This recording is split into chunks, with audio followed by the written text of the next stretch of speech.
Everyone wants to sound like a native speaker, understand native speakers, use idioms like native speakers, but not only is this unrealistic for most people, it's not necessarily something that you should even aim for.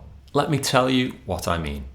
See, native isn't a level of English. It doesn't go A1 to native, it goes A1 to C2. And there are plenty of natives who don't have the skills to hit a C2 level. C2 requires a certain complexity of verbal and written communication and the ability to engage with complex texts that many native speakers simply don't have. We saw in a previous video how native English speakers can write emails like this, full of mistakes. The future belongs to the communicators. So if you can communicate at a high level in English and you're bilingual or multilingual, that's your superpower, and it sets you apart, especially if you want to work in an English-speaking environment. That's because most native English speakers don't speak other languages. Around 2/3 of Brits only speak English, and bearing in mind that about 15% of the British population wasn't born here, so mostly non-native speakers, and I suspect some of the other 15 to 20% are kids who've learnt a few phrases at school. The truth is, I don't know a single person from my friends, family, or colleagues that can speak any other language fluently. But we do admire language learning. You'll often hear, "I wish I could speak another language." People just don't feel the need to take the next step and actually learn.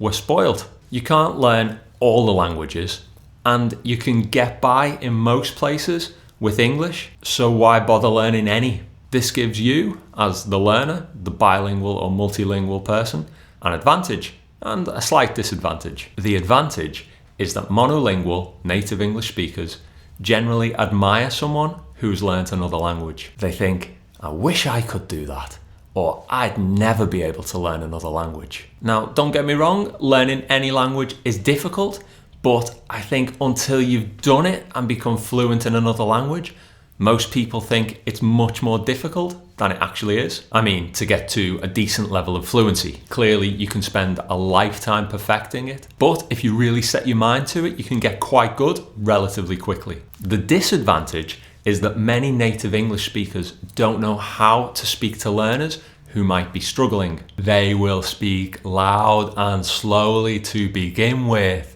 to help you, but then they'll bombard you with a whole pile of idioms, phrasal verbs and gobbledygook till you don't know whether you're coming or going. That is to say that because most native English speakers haven't been through that process of learning a foreign language, they find it difficult to moderate their speech and language when trying to engage with a learner. And we're not going to change that, we just have to deal with it. One thing we can change is our outlook.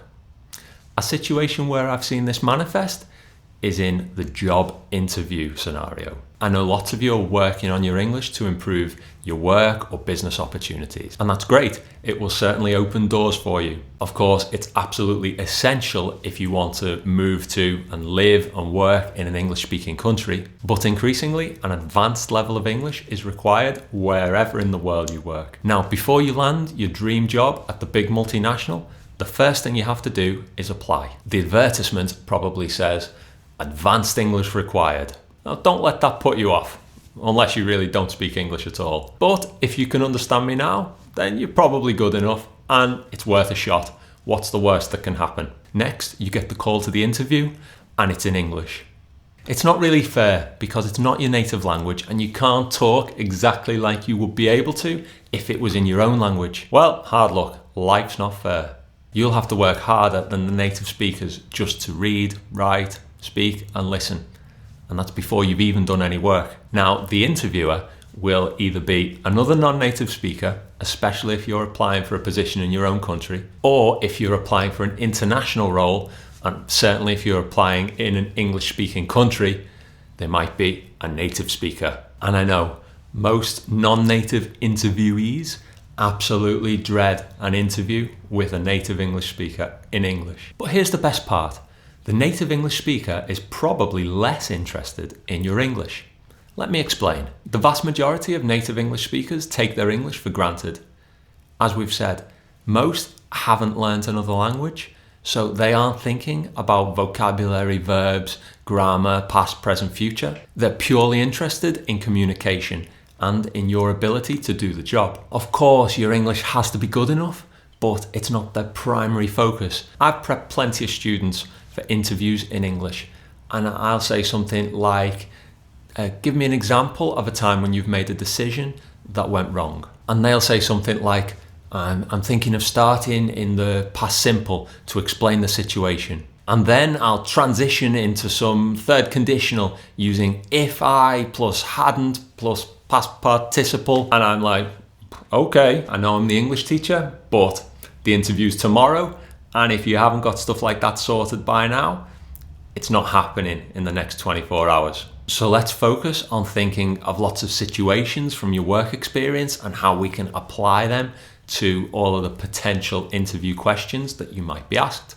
And then just practice speaking the best you can to get the English juices flowing. What I'm trying to say is that you're dwelling on the English and you should be focusing on the work and what you can bring to the role. At this stage, your English is either good enough or it isn't. So focus on the task at hand. Same in social situations.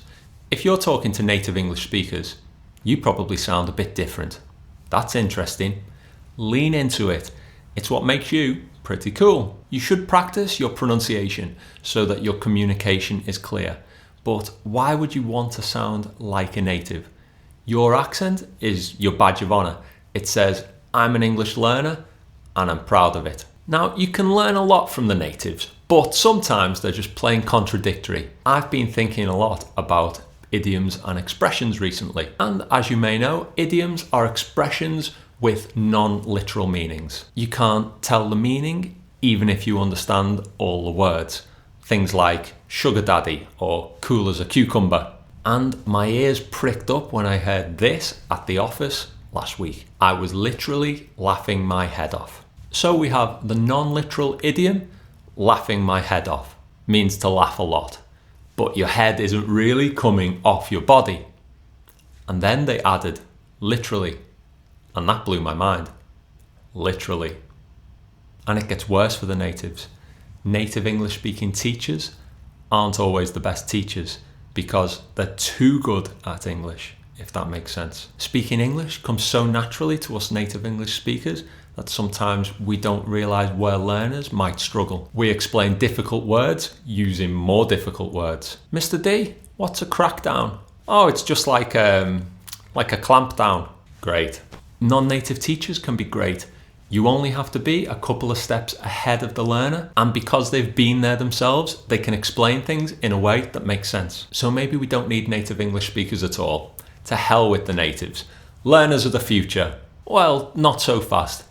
English is a beautiful tool that we can all share for communicating. For the natives, it's the lens through which we see the world, and I'm excited to share that with you. The beauty of the language is the ability to break and play with the rules.